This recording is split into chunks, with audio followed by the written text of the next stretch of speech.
Now, I was talking about this fissure that is known as the squamotympanic fissure here, this one, between the squamous and the tympanic part. अब इस squamous tympanic fissure में क्या हो जाता है समझो ये ऐसे fissure है, ये squamous part है, ये tympanic part है, ये fissure है. इसमें अंदर से यानी स्कल की तरफ से, यानी अगर आप उसको ऊपर से देखोगे इस फिशर को यहाँ हम ऐसे देखेंगे, ठीक है, यहाँ पे ये फिशर है ये फिशर यहाँ पे, ठीक है, स्क्वामोटिम्पैनिक फिशर.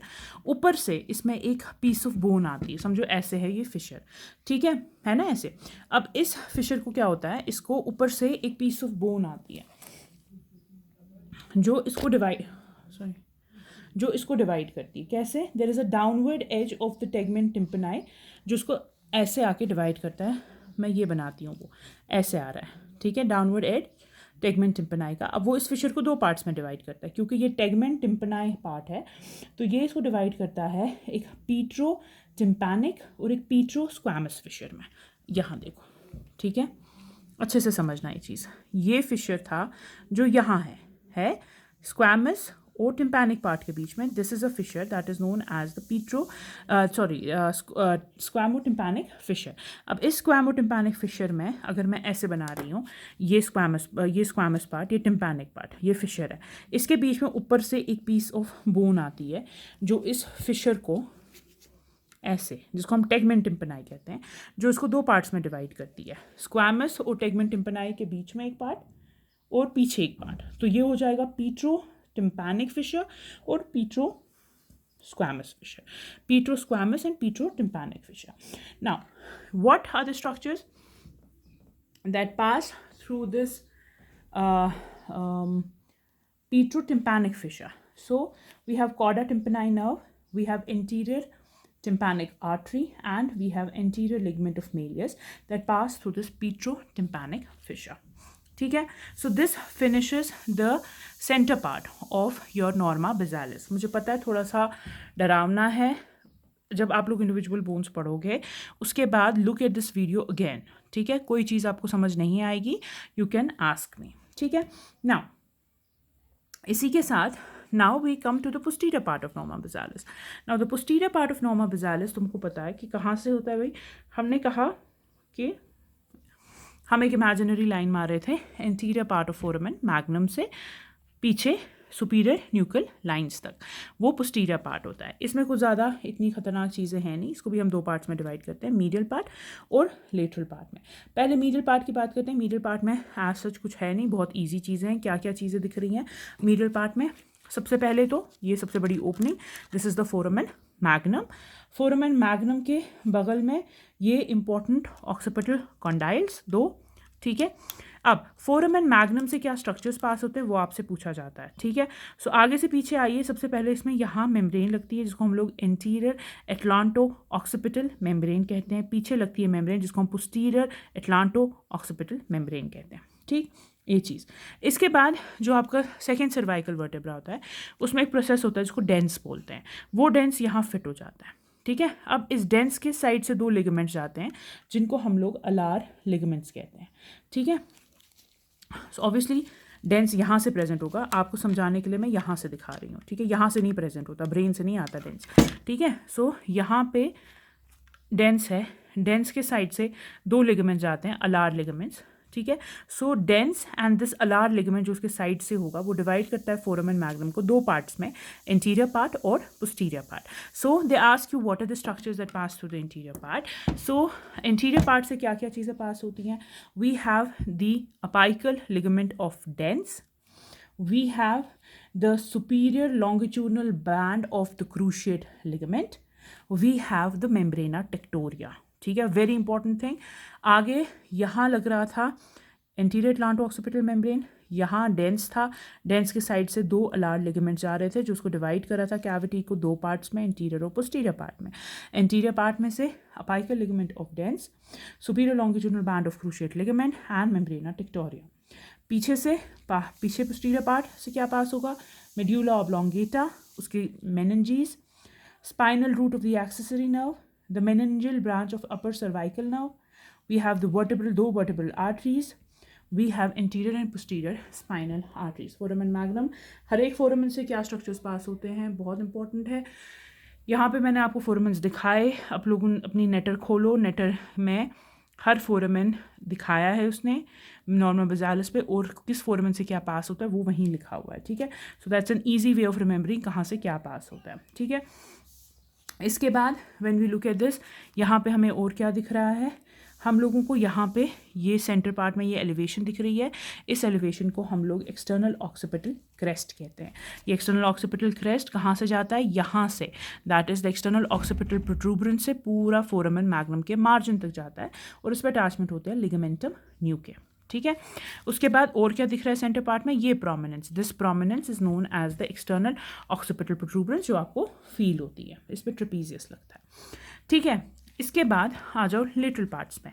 अब लेटरल पार्ट्स में हमें क्या चीज़ें दिख रही है, हम पहले इजी चीज़ें देखेंगे, फिर हम फोरामेन वगैरह देखेंगे। सबसे इंपॉर्टेंट ये चीज़ है, ये क्या है, ऑक्सीपिटल कॉन्डाइल्स। किसके साथ आर्टिकुलेट करते हैं, एटलस के साथ आर्टिकुलेट करते हैं, ठीक है। एटलांटो ऑक्सीपिटल जॉइंट बनाते हैं, ठीक है। कॉनकेव है, ठीक है।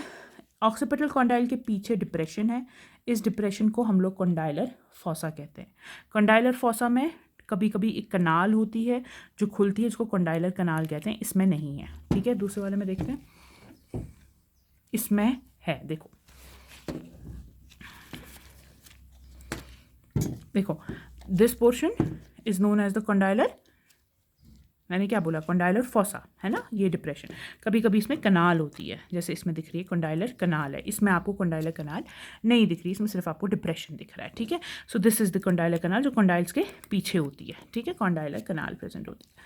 इसके अलावा हम लोगों के पास क्या है, इसके अलावा जब हम देखेंगे, so we have this portion here, condylar canal, condyles के आगे ये ओपनिंग दिख रही है, ये वाली ओपनिंग जहाँ मैंने भरा, this is known as the hypoglossal canal, ठीक है। हाइपोग्लॉसल कनाल से क्या पास होता है, हाइपोग्लॉसल नर्व पास होती है, meningeal branch of ascending pharyngeal artery pass होती है, और एमिसरी वेन पास होती है, ठीक है। आई नो ये स्कल थोड़ा क्लियर है, मगर यहाँ पे क्योंकि फोरामेन ये फुल स्कल था, इसमें फोरामेंस नहीं दिखते, इसमें आपको दिखेगा, इसलिए मैंने वो यूज़ किया। अब मैं आपको ऑक्सीपिटल हाइपोग्लॉसल कनाल इसमें दिखाती हूँ, ठीक है। सो कॉन्डाइल के आगे this portion is the hypoglossal canal, यहाँ से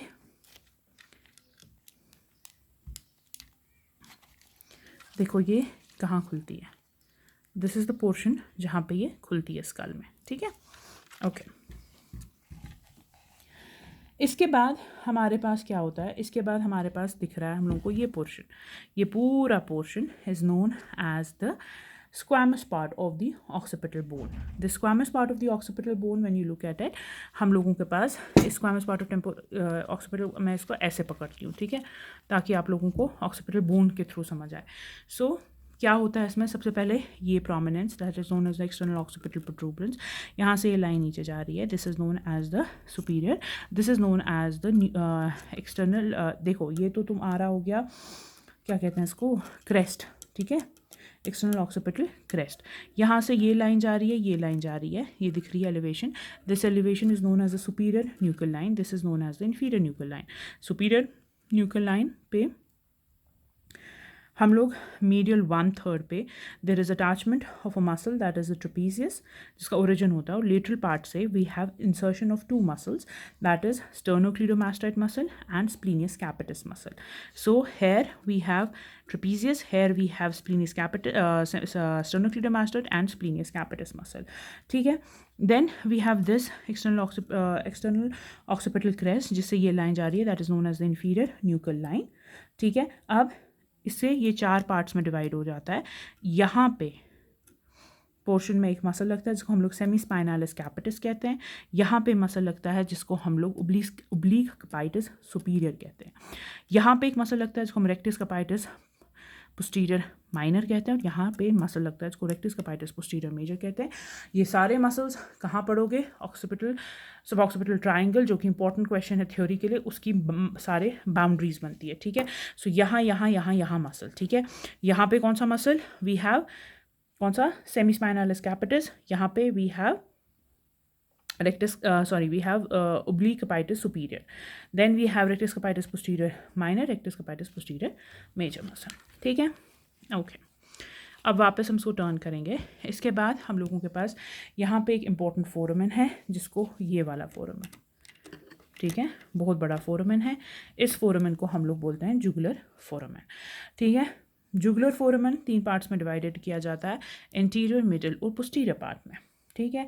मिडिल पार्ट से पास होता है 9th, 10th and 11th cranial nerve, ठीक। इंटीरियर पार्ट से पास होता है inferior petrosal sinus and meningeal branch of ascending pharyngeal artery, और पोस्टीरियर पार्ट जो है वहाँ से पास होता है sigmoid sinus and meningeal branch of occipital artery, ठीक। ये पोर्शन, ये तो पूरा फोसा है, ये जो स्मूथ पोर्शन है इसको हम लोग बोलते हैं जुगुलर प्रोसेस, ठीक है, जुगुलर फोसा, ठीक है। इसके बाद आपका आता है ये वाला पोर्शन, ये ट्रायंगुलर पोर्शन, ये ट्रायंगुलर पोर्शन जिसको, जो कि lateral to the occipital condyles है और जुगुलर फोरामेन के पीछे है, इसको हम लोग बोलते हैं jugular process of the occipital bone.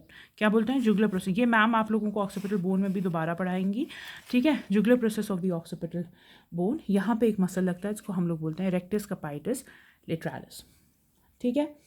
इसके बाद कुछ इंपॉर्टेंट चीज़ें जो वाइवा में पूछते हैं वो हैं ये, क्या, सबसे पहले ये projection that is known as the styloid process, यहाँ पे होता है स्टाइलॉइड प्रोसेस, ये इसके पीछे ये प्रोजेक्शन को हम लोग मास्टॉइड प्रोसेस कहते हैं।